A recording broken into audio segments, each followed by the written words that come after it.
임플란트는 상실된 치아를 대체하는 대표적인 치료법입니다. 하지만 그 성공 여부는 환자의 전신 건강 상태에 크게 좌우됩니다.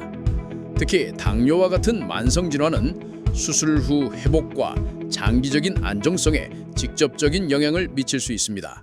환자를 진료하다 보면 전신질환이 있다는 이유만으로 임플란트를 포기하는 경우들이 정말 많습니다. 특히나 이런 질환들은 상처 치유나 잇몸뼈 회복 과정에 영향을 줄 수 있어서 환자분들이 더 고민이 클 수밖에 없습니다. 하지만 중요한 건 단순한 전신질환의 유무가 아니라 지금 몸 상태가 얼마나 잘 조절되고 있느냐입니다. 당뇨든 고혈압이든 꾸준한 관리가 되고 있다면 임플란트 성공 가능성을 충분히 높일 수 있습니다. 결국 임플란트 성공 여부는 회복 과정이 얼마나 안정적으로 이루어지는지에 달려 있습니다. 잇몸뼈와 잇몸이 잘 자리 잡고 염증이 없는 상태가 유지돼야 하는데 전신 질환 환자의 경우에는 이 과정이 상대적으로 더 까다롭게 전개됩니다. 그래서 임플란트의 성공 기준을 더욱 엄격하게 적용할 필요가 있습니다. 임플란트는 우선 잇몸뼈와 안정적으로 결합이 되어야 합니다. 또 엑스레이나 CT를 통해 주변 잇몸뼈가 잘 유지되고 있는지 확인할 수 있어야 하고요. 잇몸이 충분히 감싸주고 염증이나 감염이 없는 상태여야 치료가 잘 됐다고 할 수 있습니다. 그런데 전신질환이 있는 분들은 이런 조건을 충족하기가 상대적으로 쉽지 않습니다. 특히 당뇨 환자의 경우에는 혈당 관리 상태가 회복 과정에 직접적인 영향을 줄 수 있어서 더 세심한 주의가 필요합니다. 실제로 여러 연구에서도 이런 연관성이 확인되고 있습니다. 특히 당뇨 환자의 경우 고혈당이 잇몸뼈의 회복과 골유착을 방해한다는 보고가 꾸준히 이어지고 있습니다.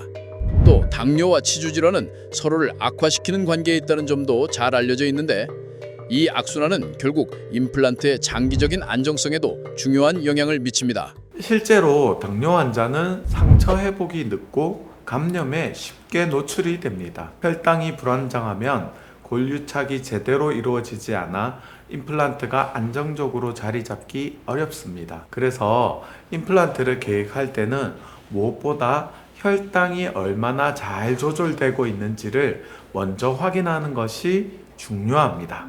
일반적으로 당화 혈색소, 즉 HbA1c 수치가 8 이상이면 수술이 적합하지 않은 것으로 평가됩니다.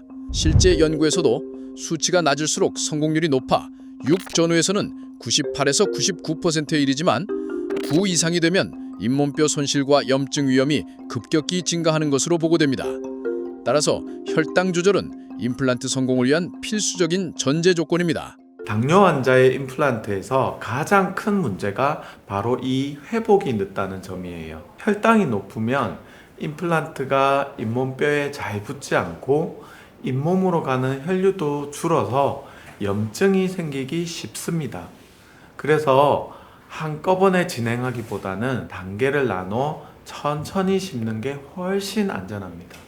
특히 전신질환이 있는 분들은 몸의 회복 능력이 일반 환자보다 더 느릴 수 있습니다. 그래서 치료 과정을 너무 빠르게 진행하면 몸이 따라오지 못해 염증이나 합병증이 생길 위험이 커집니다.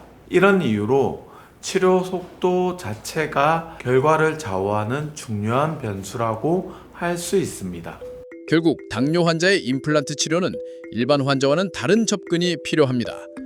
단순히 임플란트를 심는 것에 그치지 않고 수술 전, 중, 후 모든 단계를 고려한 체계적인 관리가 중요합니다. 그렇다면 실제로 어떤 점들이 달라져야 할까요? 당뇨 환자의 임플란트에서는 수술 전 관리가 정말 중요합니다.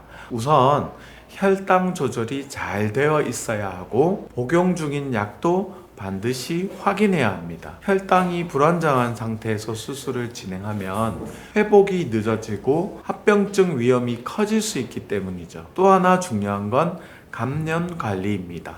당뇨 환자는 감염에 더 취약하기 때문에 소독 절차까지 철저히 지켜져야 안전하게 진행할 수 있습니다. 수술 후에는 감염 예방은 물론 정기검진과 철저한 구강위생 관리가 필요합니다. 그러나 관리의 핵심은 여기서 끝나지 않습니다. 당뇨는 잇몸병, 즉 치주질환과 깊은 관련을 맺고 있습니다. 혈당이 높으면 잇몸에 염증이 잘 생기고 잇몸병은 다시 혈당 조절을 더 어렵게 만들어 서로를 악화시키는 악순환을 일으킵니다. 이 과정은 임플란트의 장기적인 안정성에도 중요한 영향을 미칠 수 있습니다. 따라서 임플란트를 안정적으로 유지하기 위해서는 철저한 구강 관리가 반드시 전제되어야 합니다. 실제로 잇몸 건강을 꾸준히 관리하시는 분들은 임플란트도 오랫동안 안정적으로 유지되는 경우가 많습니다. 결국 당뇨 환자의 임플란트 성공은 수술만이 아니라 생활 속에서 치주 건강을 얼마나 잘 지켜내느냐에 달려 있다고 할 수 있습니다. 임플란트는 단순히 치아 치료를 넘어서 전신 건강과 삶의 질을 지켜내는 과정입니다. 생활 속 관리만 꾸준히 이어간다면 당뇨 환자도 충분히 자신 있는 웃음을 되찾을 수 있습니다.